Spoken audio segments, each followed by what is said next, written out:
Thank you very much. Hello, everyone, and welcome to the seminar series. Today, I'm going to be talking about the work that we've done to try and understand the developing human immune system within the Human Cell Atlas initiative. So what I'm going to talk about is primarily focused on human development, but also some data on adult, which will be focused on the Skin Cell Atlas, all of which is funded by Wellcome.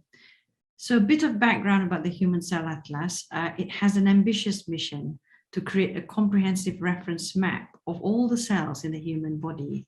And there are 37 trillion cells that make up the human body. And the idea is that this would be the reference to understand, diagnose, monitor, and find new ways of treating diseases. So anyone can join the Human Cell Atlas. It's a global initiative and it's free to join. And you can see here we now have representation from 79 countries, more than 1,000 institutions, and more than 2,000 researchers globally who are contributing to this massive effort.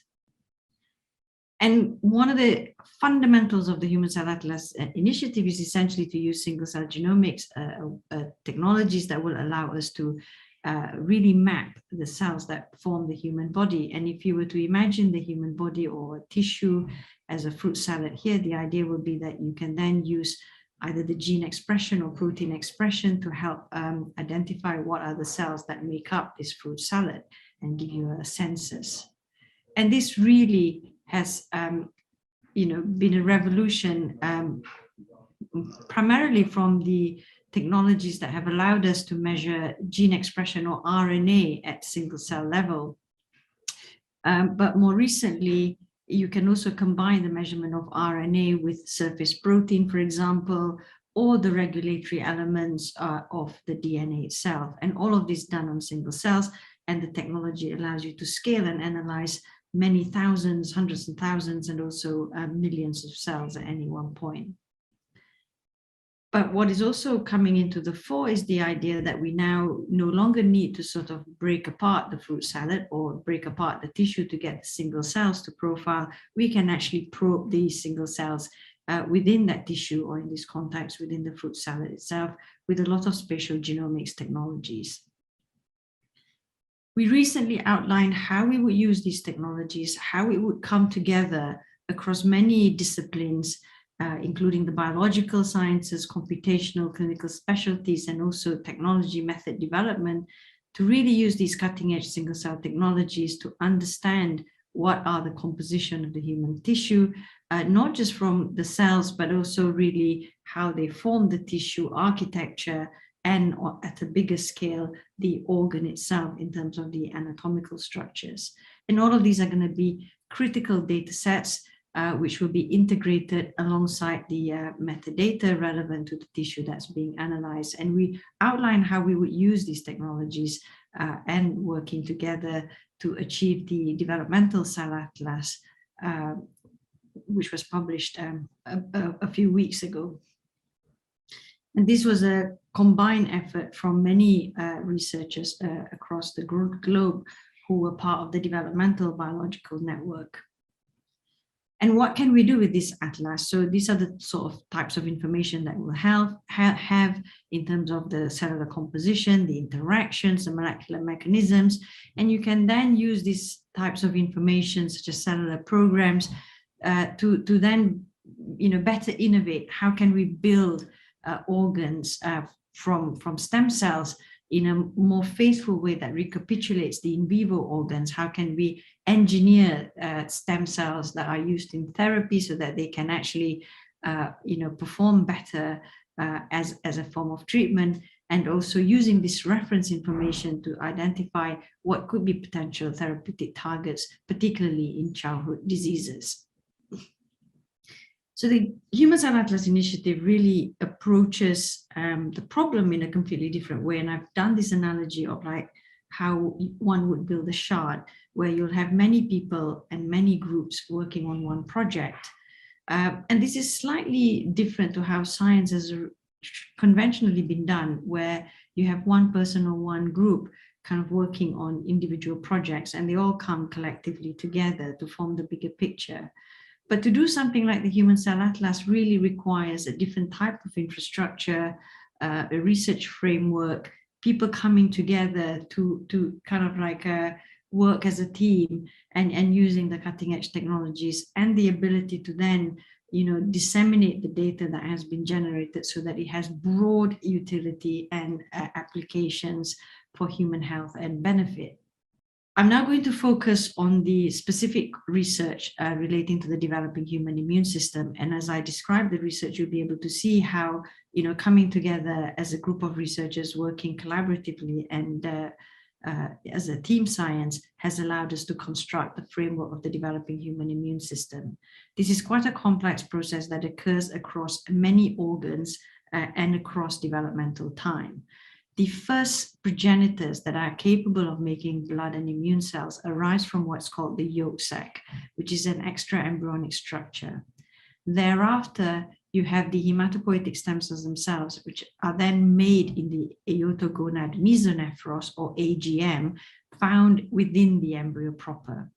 These stem cells then seed and can occupy the liver and the bone marrow, where they begin to undertake a hematopoiesis, i.e. the production of the blood and immune cells.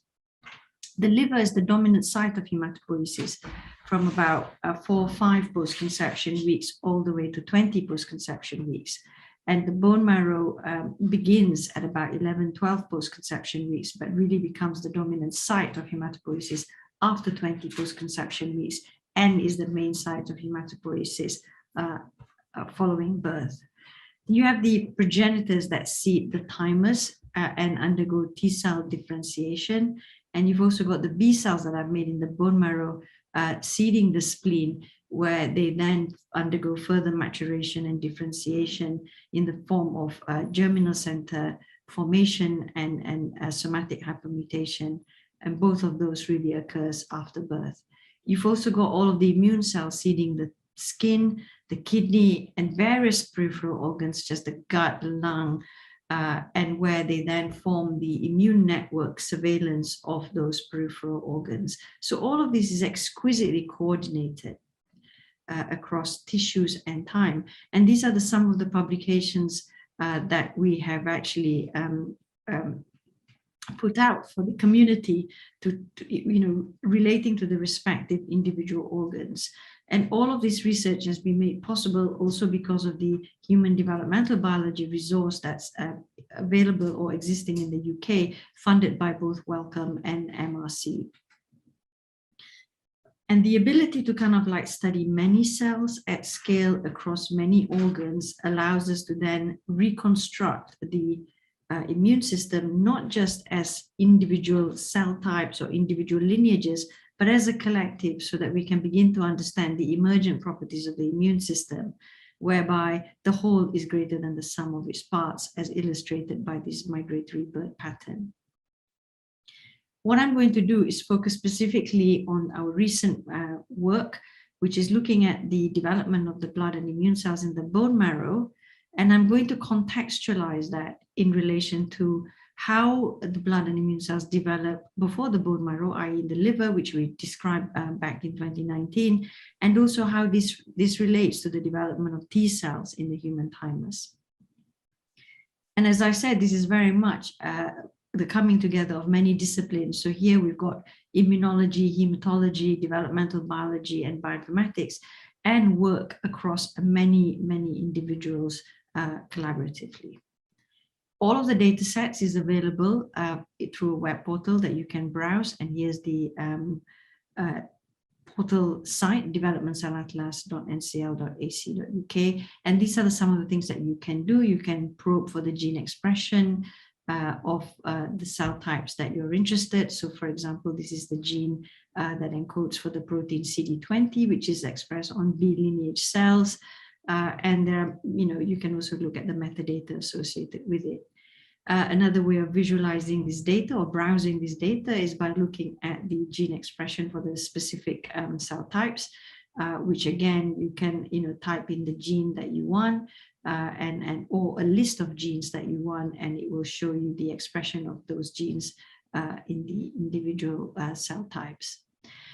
For the fetal bone marrow, we've also have a website. And fundamentally, what we've now included is the ability to interrogate genes that are known to cause diseases for better clinical utility of these data sets.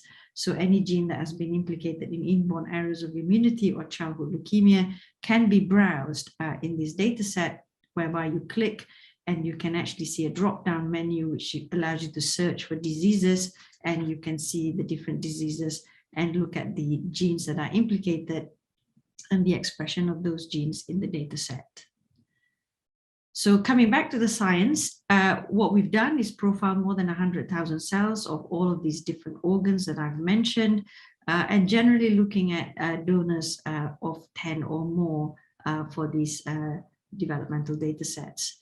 And the really take-home message from what we've learned so far is that blood and immune cells develop by 20 post-conception weeks. And there is a big distinction between the fetal liver and the fetal bone marrow. So in the fetal liver, you have all of the lineages that you know, the lymphoid, myeloid, and erythroid. But within the myeloid lineage, you don't really have any granulocytes. So there are no neutrophils. And neutrophils really emerge in the fetal bone marrow, as you can see here, alongside other granulocytes such as eosinophils and basophils. And I mentioned before that the technology that was initially scalable was measuring RNA in individual cells, but we can now combine this, and for this work and also ongoing projects, we use a combination of RNA and protein, which allows you to measure up to 200 surface proteins. And here's the RNA on the left-hand side, indicated by this the red panel, and then the blue panel shows you the protein expression that corresponds to the cell states that we annotated based on the RNA expression, showing how you can now begin to resolve the expression profile of individual cell states. And what we've done in the publication is perform the decision tree analysis, which allows an algorithm to basically say, out of the 188 or so surface proteins, what would be the best combination to actually identify these cell types. And because these antibodies are commercially available, they're extremely helpful for future downstream isolation of those cells for functional validation. Now that we've analyzed cells in terms of blood and immune cells across many of the developmental organs, we can then compare it with what happens in the cord blood and adult bone marrow. And these are data sets that are already available in the Human Cell Atlas data portal. We don't have pediatric data sets, but it would be incredible to begin to see the evolution of blood and immune cell development across the human lifespan. So just an example of the development of the myeloid lineage by comparing developmental data sets with the adult bone marrow. What you can see is, as I mentioned, the emergence of granulocytes in the fetal bone marrow, also the heterogeneity of the dendritic cell subsets in the fetal bone marrow, and also the contrast to the adult bone marrow. And only in the adult bone marrow do you see the CD16 monocytes and monocyte DCs that have been described. So what about the granulocytes in the fetal bone marrow? We can find them by gene expression, but can we also validate their existence using orthogonal approaches? So you can do that by essentially using some of the predicted markers from the gene expression profile in the discovery data set, and then using that to isolate those cells to perform morphological analysis and additional single cell transcriptomics analysis, which confirmed by gene expression profile, their identity if you now isolate based on the surface marker expression, but also by the morphology from cytospin preparation and Giemsa staining, the classical appearance of the granulocytes, here shown here with the polymorphic nuclei, and also the eosinophils and basophils. So these are really useful validation tools that allow you to kind of like confirm what you found. But why do we see granulocytes in the fetal bone marrow? Why do we not see it in the fetal liver? And if you look at the progenitors in the fetal bone marrow, particularly the granulocyte monocyte precursor, and interrogate for the transcription factors that are known to drive neutrophil differentiation in contrast to monocyte differentiation, you will find higher expression of the transcription factors driving neutrophil differentiation in the fetal bone marrow compared to the fetal liver. So there is this intrinsic imprinting of the progenitors in the fetal bone marrow that allows it to differentiate into granulocytes. And if you then look at the transcriptome profile of those GMPs, you will see that some of those cells are already expressing monocyte signatures, and the cells not expressing monocyte signatures are already expressing some of the neutrophil signatures, supporting this kind of early imprinting of progenitors to differentiate into neutrophils. Another vignette that we learned from the study of the developing fetal bone marrow is B lymphopoiesis, which becomes prominent in this site.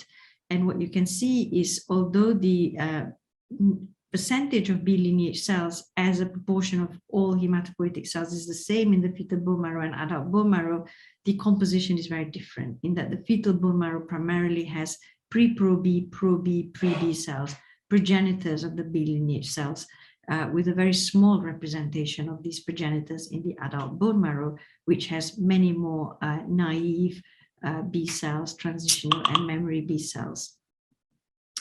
B lineage differentiation is accompanied by heavy chain and light chain acquisition, and by sequencing the B cell receptor VDJ chain, we can actually see how this occurs in the acquisition of heavy chain first, followed by light chain. And that accompanies a phase of the cells undergoing cycling, which you can also see during heavy chain acquisition, and further downstream differentiation following positive selection after successful rearrangement of the heavy and light chain. With regards to the T cell differentiation in the lymphoid, for the lymphoid cells, you can see the thymus and liver here. These are the progenitors in the liver and the progenitors in the thymus, and cells that are transcriptionally very similar and independently annotated as lymphoid progenitors, suggesting that the fetal liver progenitors contribute to the thymus, seed thymus, and then undergo differentiation into T cells, and subsequently a similar analysis shows the same for the fetal bone marrow. Then you have these differentiation of the various T cell subsets in the thymus, including unconventional T cells and the sort of conventional CD8, CD4 and regulatory T cells. Then you can ask the question, what about the cells that you find in the fetal bone marrow with respect to the T cells? Are they actually differentiated T cells, or are they more similar to the progenitors in the thymus? And what is very clear here is that in the fetal bone marrow, you have differentiated T cells. So the lymphoid progenitors from the liver and bone marrow seed the thymus, T cell differentiation takes place, and the T cells can then subsequently seed the fetal bone marrow and reside there. So there are a few lessons that we learned from these studies as well, particularly related to hematopoietic stem cells and progenitors. And they can be divided into two compartments relating to the stem cells. One is the intrinsic potential of the stem cell itself, and the second is its extrinsic environment, which is provided by the different tissues where hematopoiesis occurs. And a big difference is between the liver and the bone marrow across gestation. So to study this, we leverage the single cell transcriptomics data and the single, and the site seq data to look at the molecular profile, but also supplemented that with functional assays whereby you can isolate individual cells, which you can confirm their identity and whether they are primitive stem cells or more committed progenitors, and look at their ability to differentiate into the blood and immune cells. So from one single cell, what types of colonies can you get? And then you can measure that by flow cytometry analysis. So just looking at the progenitor compartment, what you find here, here's the HSC MPP, or the most primitive stem cells. Here are progenitors that are committed to the myeloid lineage, the lymphoid lineage, and the erythroid lineage. You can now compare fetal liver with the fetal bone marrow, and what you find is that there are many more cells proportionally in the fetal liver that are committed towards erythroid lineage relative to the fetal bone marrow, where there's a bigger proportion of cells that are committed down the lymphoid and also the myeloid lineage. So the progenitor compartment itself allows certain cell types to sort of like differentiate. So there's an intrinsic potential has been has occurred that allows the cells to differentiate down the different lineages. So the functional assay, if you took hematopoietic stem cells from the fetal liver at different gestational stage, you'll find that their ability to differentiate down the erythroid lineage declines, their ability to differentiate to B lineage increases, and their ability to differentiate to myeloid lineage increases. So this is, what happens across gestation within one organ, but you can now compare paired fetal liver and bone marrow. And if you did that, what you find is that the proliferative capacity of the hematopoietic stem cells in the fetal liver is much higher than the fetal bone marrow. And if you then looked at their differentiation capacity, you find that the fetal bone marrow hematopoietic stem cells has a higher propensity to differentiate into myeloid colonies only relative to the fetal liver hematopoietic stem cells. So there are intrinsic properties that are very different for the hematopoietic stem cells in one hematopoietic organ across gestation and across two hematopoietic organs comparing for the same gestation stage. Now coming to the extrinsic environment, and this is particularly looking at the fetal bone marrow. This is the first data set looking at the single cell profiling of bone marrow stroma in human. And this is the fetal bone marrow, and we were able to identify all of these cell states, which align very well with the counterparts of the mouse bone marrow. And in fact, the interspecies comparison was extremely helpful in allowing us to identify the cell states in the human data.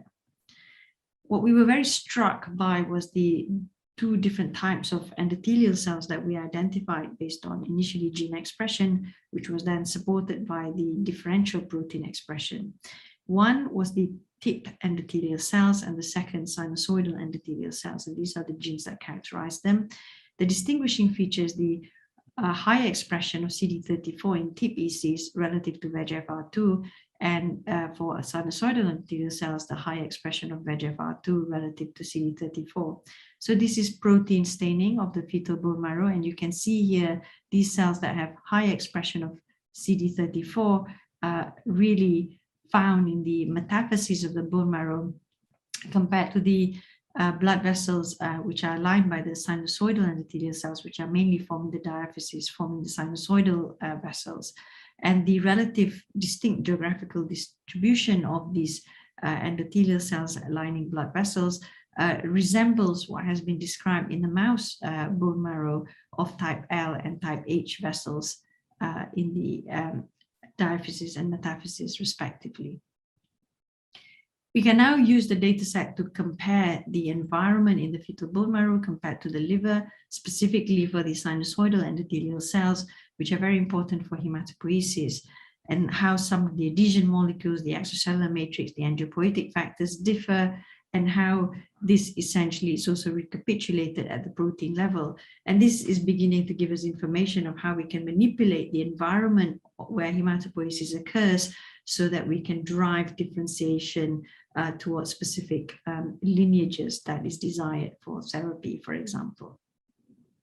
So what value is this data set? And I'm going to show you two examples. One directly relates to the fetal bone marrow, and another really relates to disease that you can see in adults.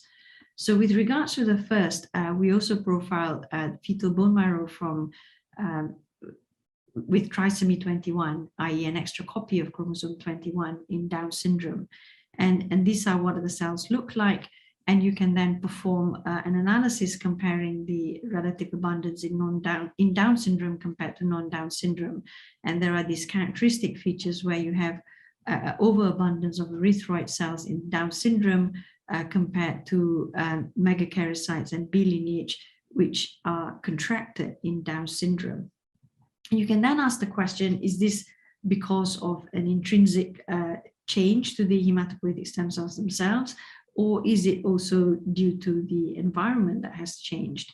So if you took the hematopoietic stem cells from fetal bone marrow with Down syndrome and non-Down syndrome, you will and culture them and see what colonies or what cells are made, you will see that there is an increased propensity for HSCs from Down syndrome to differentiate into erythroid cells. That's in contrast to the non-Down syndrome. So there is intrinsic bias in hematopoietic stem cells as a result of having an extra copy of chromosome 21. But it isn't just intrinsic, there's also the environment that has been altered. So if you now compare Down syndrome and non-Down syndrome respectively for the ligands expressed on endothelial cells of the bone marrow, which are known to interact with their receptors on the hematopoietic stem cells in the fetal bone marrow, you can see that some of these canonical interactions involving Notch and delta are severely altered in Down syndrome, accounting for an environmental effect on the changes to hematopoiesis that we see.